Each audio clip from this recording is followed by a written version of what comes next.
नमस्कार। Vision IAS के news today के इस अंक में आप सभी का स्वागत है। इस अंक में हम आपके लिए लेकर आए हैं यूपीएससी परीक्षा की दृष्टि से महत्वपूर्ण कुछ अहम खबरें। इस अंक के साथ मैं हूँ दिव्या सिंह। आइए सबसे पहले बात करते हैं इस अंक की हेडलाइंस के बारे में। विदेश व्यापार महानिदेशालय ने भारत के ई कॉमर्स निर्यात में उल्लेखनीय वृद्धि का पूर्वानुमान लगाया। नासा ने डीप स्पेस ऑप्टिकल कम्युनिकेशंस का सफलतापूर्वक परीक्षण किया। इंटरनेशनल क्रायोस्फीयर क्लाइमेट इनिशिएटिव ने क्रायोस्फीयर का स्तर 2023 2 डिग्री बहुत अधिक है शीर्षक से रिपोर्ट प्रकाशित की। पंजाब और हरियाणा उच्च न्यायालय ने हरियाणा राज्य स्थानीय उम्मीदवारों को रोजगार अधिनियम 2020 को रद्द कर दिया। प्रधानमंत्री आवास योजना ग्रामीण के 7 वर्ष पूरे हुए। चीन के वैज्ञानिकों ने स्टेम सेल के प्रयोग से विश्व में पहली बार काइमेरिक बंदर के जीवित जन्म में सफलता प्राप्त की। और आइए अब खबरों पर विस्तार से चर्चा करते हैं।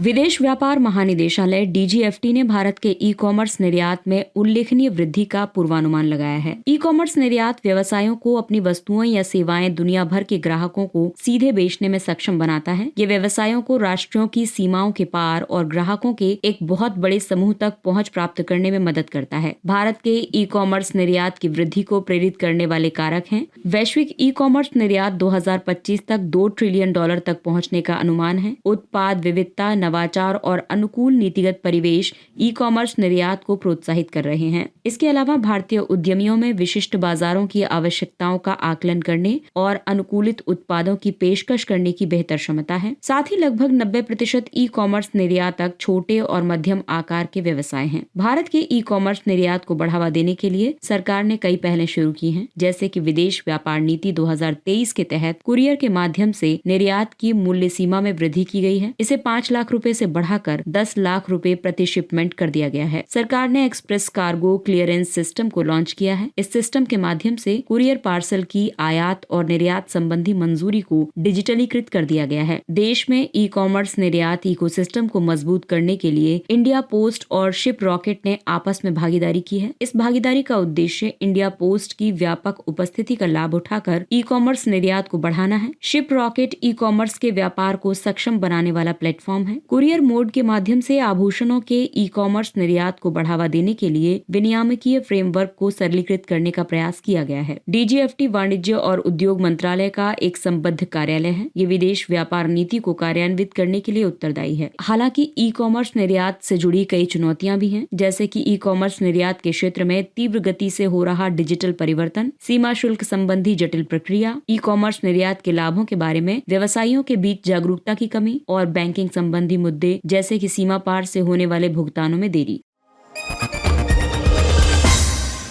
और आइए अब बात करते हैं अगली खबर की। नासा ने डीप स्पेस ऑप्टिकल कम्युनिकेशंस का सफलतापूर्वक परीक्षण किया। DSOC यानी डीप स्पेस ऑप्टिकल कम्युनिकेशंस एक ऐसी प्रणाली है जिसमें एक फ्लाइट लेजर ट्रांसीवर, एक ग्राउंड लेजर ट्रांसमीटर और एक ग्राउंड लेजर रिसीवर लगा हुआ है। ये नासा का पृथ्वी चंद्रमा प्रणाली के बाहर ऑप्टिकल संचार का पहला सफलतापूर्वक प्रदर्शन है। ऑप्टिकल संचार में सिग्नल भेजने के लिए विद्युत धारा की बजाय प्रकाश का उपयोग किया जाता है। DSOC सिस्टम को साइकी स्पेसक्राफ्ट के साथ लॉन्च किया गया है। इसे पृथ्वी पर उच्च बैंडविड्थ परीक्षण डेटा भेजने के लिए विकसित किया गया है। इस परीक्षण का उद्देश्य ये प्रदर्शित करना था कि अत्याधुनिक रेडियो फ्रिक्वेंसी प्रणालियों की तुलना में DSOC प्रणाली से 10 से 100 गुना अधिक दर से डेटा का ट्रांसमिशन किया जा सकता है। वर्तमान में स्पेसक्राफ्ट डेटा ट्रांसमिशन के लिए अत्याधुनिक रेडियो फ्रिक्वेंसी प्रणालियों का उपयोग करते हैं। DSOC का महत्व इसलिए भी है क्योंकि ये डेटा ट्रांसमिशन के लिए निकट अवरक्त प्रकाश का उपयोग करता है। ये प्रकाश उच्च दर में डेटा ट्रांसमिशन को सक्षम बनाता है। ये हाई डेफिनेशन इमेजरी ट्रांसमिशन में सहायक है। ये डीप स्पेस में प्रत्यक्ष रूप से मानव द्वारा अन्वेषण को सक्षम बनाएगा। उदाहरण के लिए मंगल ग्रह पर मनुष्य को भेजना। डीप स्पेस चंद्रमा की कक्षा के ठीक बाद से शुरू होता है और इसमें सौर मंडल और उससे आगे का क्षेत्र भी शामिल होता है। 2023 में नासा ने दुर्लभ धातुओं से समृद्ध एक धात्विक क्षुद्रग्रह के अन्वेषण के लिए साइकी मिशन लॉन्च किया था। इस धात्विक क्षुद्रग्रह को साइकी क्षुद्रग्रह के नाम से जाना जाता है। ये मंगल और बृहस्पति के बीच मुख्य क्षुद्रग्रह पट्टी में अवस्थित है। साइकी क्षुद्रग्रह की संरचना बहुत विशिष्ट है। ये किसी आरंभिक ग्रह के एक्सपोज्ड यानी अनावृत निकेल आयरन कोर जैसा दिखाई देता है। आपको बता दें कि निकेल आयरन कोर सौरमंडल के बुनियादी निर्माण खंडों में से एक है।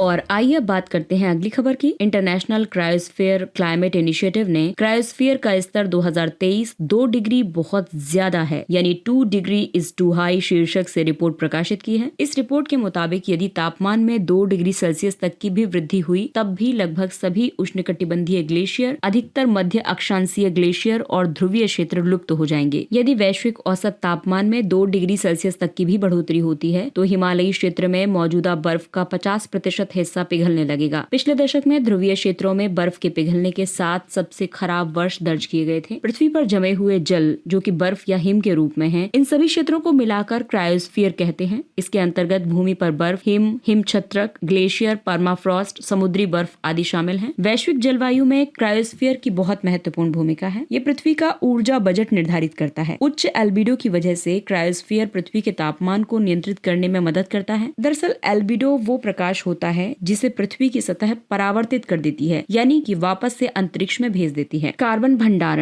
भंडारण में भी क्रायोस्फीयर की अहम भूमिका है। परमाफ्रॉस्ट के विघटन की वजह से वातावरण में ज्यादा कार्बन उत्सर्जन होगा। ऐसा इसलिए क्योंकि परमाफ्रॉस्ट में काफी अधिक मात्रा में कार्बन संचित रहता है। चरम मौसम की घटनाओं की बात करें तो बर्फ पिघलने से चरम मौसम की घटनाओं में वृद्धि होगी। साथ ही इससे दुनिया भर में समुद्र के जल स्तर में भी वृद्धि होगी। ये जल की उपलब्धता के लिए जरूरी है। क्रायोस्फीयर में ग्लेशियरों, बर्फ की चादर आदि के रूप में विश्व का 80% ताजा जल मौजूद है। क्रायोस्फीयर की सुरक्षा के लिए भारत द्वारा कई पहलें शुरू की गई, जैसे कि हिमालयी पारिस्थितिकी तंत्र को बनाए रखने के लिए राष्ट्रीय मिशन शुरू किया गया और वाडिया इंस्टीट्यूट में सेंटर फॉर हिमालयन ग्लेशियोलॉजी की स्थापना की गई।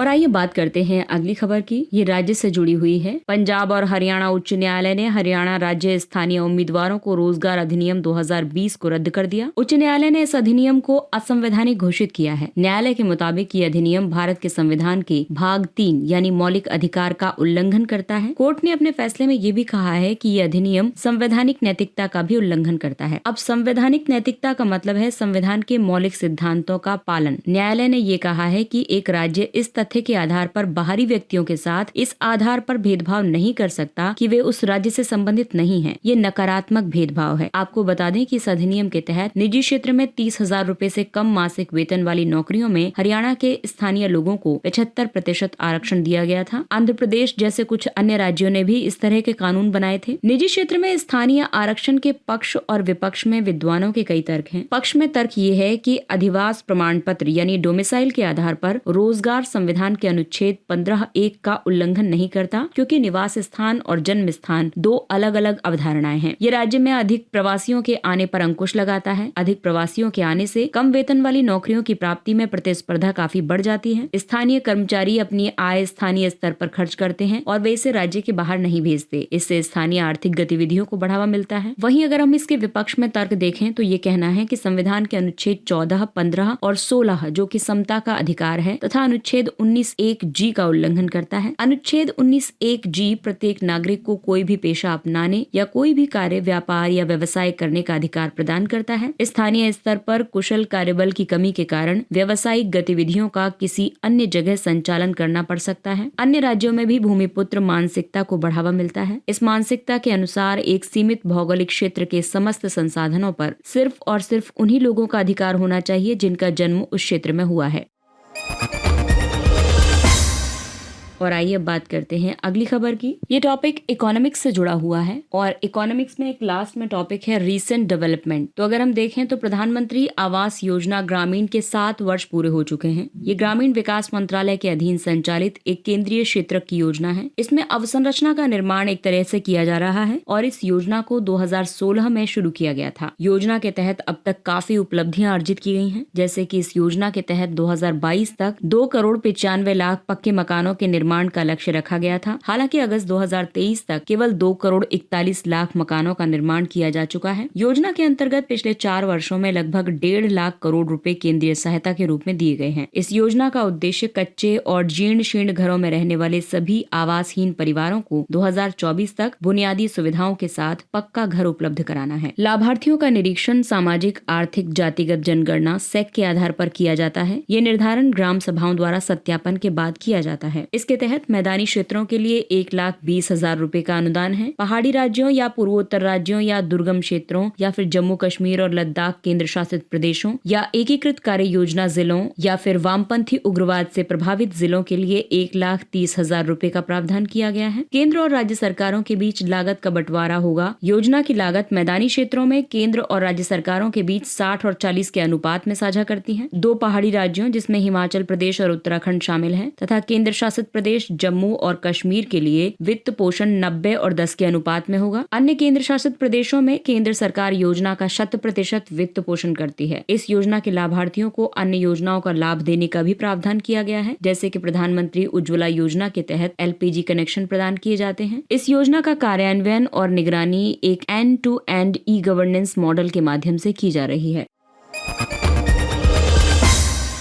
अगला टॉपिक है, चीन के वैज्ञानिकों ने स्टेम सेल के उपयोग से विश्व में पहली बार काइमेरिक बंदर के जीवित जन्म में सफलता प्राप्त की है। काइमेरिक बंदर के जीवित जन्म के लिए चीनी शोधकर्ताओं ने 1 सप्ताह पुराने भ्रूण से भ्रूणीय स्टेम कोशिकाओं को अलग किया। इसके बाद एम्ब्रियोटिक स्टेम सेल्स के DNA में संशोधन करते हुए इसमें ग्रीन फ्लोरोसेंट प्रोटीन को इंजेक्ट किया गया। इसके बाद इन ग्रीन फ्लोरोसेंट प्रोटीन युक्त भ्रूणीय स्टेम कोशिकाओं को प्राप्तकर्ता के भ्रूण में इंजेक्ट किया गया। फिर उस भ्रूण को सरोगेट मादा बंदरों में प्रत्यारोपित किया गया। इन मादा बंदरों ने ही काइमेरिक बंदर को जन्म दिया। भ्रूणीय स्टेम कोशिका का एक प्रकार है। भ्रूणीय स्टेम कोशिकाओं में शरीर की किसी भी अन्य कोशिका के रूप में विकसित होने की क्षमता होती है। ये आधार कोशिकाएं हैं जिनमें शरीर की विशेष प्रकार की कोशिकाओं के रूप में विकसित होने की अद्वितीय क्षमता होती है। स्टेम कोशिकाओं के कुछ अन्य रूप हैं, उत्तक विशिष्ट यानी मल्टीपोटेंट या यूनिपोटेंट। इनमें शरीर की केवल कुछ प्रकार की कोशिकाओं में ही रूपांतरित होने की क्षमता है, जबकि इंड्यूस्ड प्लोरिपोटेंट स्टेम कोशिकाएं प्रयोगशाला में निर्मित की गई स्टेम कोशिकाएं हैं। ये शरीर की किसी भी कोशिका में रूपांतरित हो सकती हैं। काइमेरा ऐसे एकल जीव होते हैं जो आनुवंशिक रूप से भिन्न प्राणियों की कोशिकाओं से बने होते हैं। काइमेरा के प्रकार हैं। प्राकृतिक रूप से देखें तो जंतु जगत में मनुष्यों सहित काइमेरिज्म के कई उदाहरण हैं। उदाहरण के लिए भ्रूण की आनुवंशिक सामग्री के अंश बच्चे के जन्म के कई वर्षों बाद माता के उत्तकों में देखे जाते हैं। ये माइक्रो काइमेरिज्म का उदाहरण है। वहीं कृत्रिम रूप से देखें तो इसे स्टेम कोशिका प्रत्यारोपण या बोन मैरो प्रत्यारोपण के जरिए प्राप्त किया जा सकता है। चीन के वैज्ञानिकों की नई उपलब्धि की बात करें तो ये उपलब्धि आनुवंशिक और विकासात्मक जीव विज्ञान के अध्ययन में सहायक सिद्ध हो सकती है। प्रत्यारोपण के लिए अंगों की बढ़ती मांगों को पूरा कर सकती है। ये पशु के हृदय वाल्व के मानव में प्रत्यारोपण की संभावनाओं को बढ़ाता है। इस तकनीक में नैतिकता संबंधी मुद्दे शामिल हैं और इस तकनीक से जन्मे बच्चों के जीवित रहने की दर बहुत कम होती है। ये इसकी मुख्य चिंताएं हैं।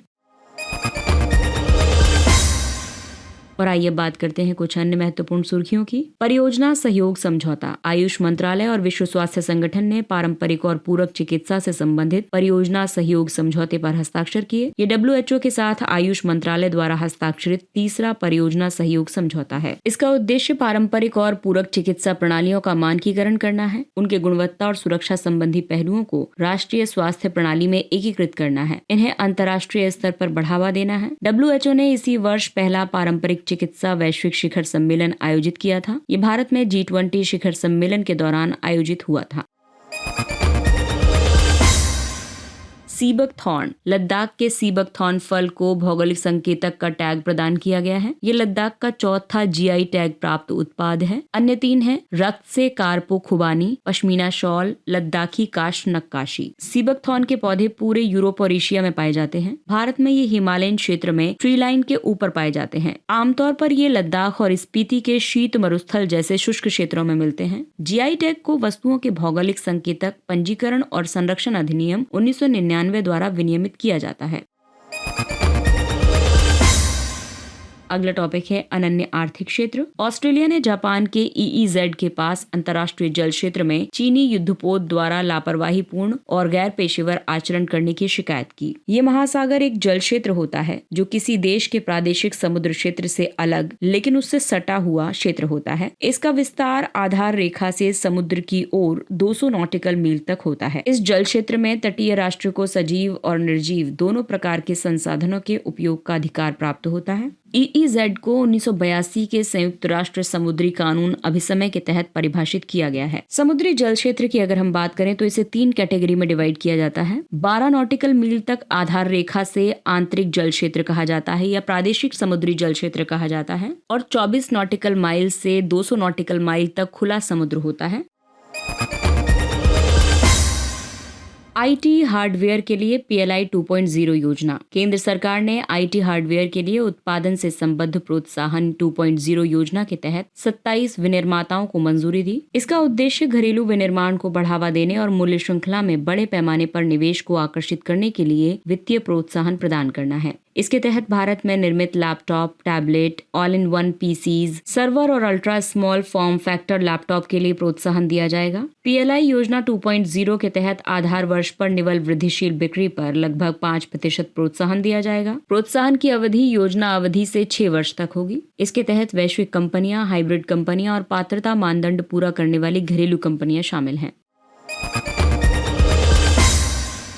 पैराम्यूटेशन। एक नए अध्ययन में शोधकर्ताओं ने ये पता लगाया है कि पैराम्यूटेशन कैसे काम करता है। पैराम्यूटेशन एक तरह का असामान्य उत्परिवर्तन है। ये उत्परिवर्तन मनुष्यों को वायरस के खिलाफ सुरक्षा प्रदान कर सकता है। उत्परिवर्तन किसी गुणसूत्र के डीएनए में क्षारों के अनुक्रम में आया बदलाव होता है। पैराम्यूटेशन क्रोमोसोमल प्रोटीन में एक लघु रासायनिक संशोधन होता है। ये निकटवर्ती जीन को निष्क्रिय कर देता है। एक पैराम्यूटेशन आधारित जीन के सक्रिय और निष्क्रिय रूप समान डीएनए अनुक्रम साझा करते हैं, लेकिन उनसे जुड़े प्रोटीन में अलग अलग तरह के संशोधन होते हैं।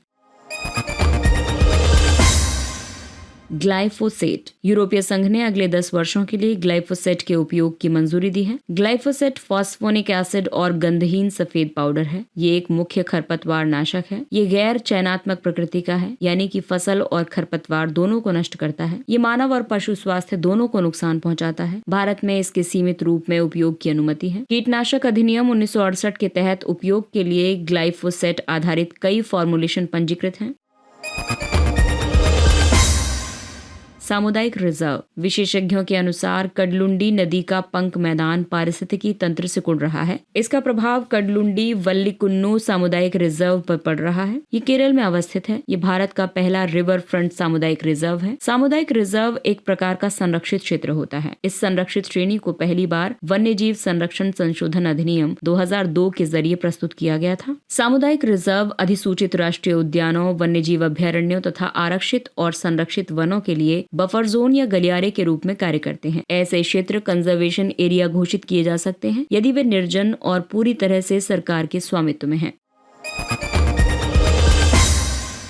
प्लास्टिक प्रदूषण कम करने में सहायक नए साधन। Plastic credit. प्लास्टिक क्रेडिट व्यापार योग्य क्रेडिट का एक रूप है। इसे कंपनियां प्लास्टिक अपशिष्ट उत्पन्न होने पर प्रतिपूर्ति के लिए खरीद और बेच सकती हैं। ये बहुत हद तक कार्बन क्रेडिट की तरह काम करता है। प्लास्टिक ऑफसेटिंग इस अवधारणा पर आधारित है कि कंपनियां और उपभोक्ता अपने प्लास्टिक उपभोग की प्रतिपूर्ति प्लास्टिक क्रेडिट खरीद के कर सकती हैं। प्लास्टिक न्यूट्रलिटी भी एक टर्म है। इसका क्लेम तब किया जा सकता है जब किसी कंपनी ने एक निर्धारित अवधि के लिए अपने संपूर्ण प्लास्टिक फुटप्रिंट की प्रतिपूर्ति के लिए पर्याप्त प्लास्टिक क्रेडिट की खरीद की हो। और आइए बात करते हैं सुर्खियों में रहे स्थल के बारे में। डोमिनिका, यहाँ की राजधानी रोसेउ है। डोमिनिका ने दुनिया का पहला स्पर्म व्हेल रिजर्व बनाने की घोषणा की है। ये पूर्वी कैरिबियन सागर में लेसर एंटिल्स का एक द्वीपीय देश है। लेसर एंटिल्स कैरिबियन सागर में लघु द्वीपों की एक लंबी चाप है। ये ग्वाडेलोप और मैरी गेलांटे तथा मार्टिनिक के बीच अवस्थित है। इस द्वीप का निर्माण ज्वालामुखीय उद्गार से हुआ है। यहाँ फ्यूमरोल सहित कई सक्रिय ज्वालामुखी हैं। ज्वालामुखीय वेंट्स जहाँ से लावा पृथ्वी की सतह पर निकलता है। यहाँ बॉइलिंग झील भी है। ये दुनिया की दूसरी सबसे बड़ी गर्म जल के सोते वाली झील है। यहाँ का उच्चतम बिंदु है माउंट मोर्ने डाइब्लोटेंस और नदी है लेयू। इसके साथ ही ये अंक समाप्त होता है। अगले अंक में फिर मुलाकात होगी कुछ अन्य महत्वपूर्ण खबरों के साथ। तब तक अपने लक्ष्य के लिए तत्पर रहिए और अगर आपको हमारा कंटेंट अच्छा लगता है तो इसे लाइक, सब्सक्राइब और शेयर जरूर करें। और अब हमें यानी विजन आईएएस की पूरी टीम को दीजिए इजाजत। नमस्कार।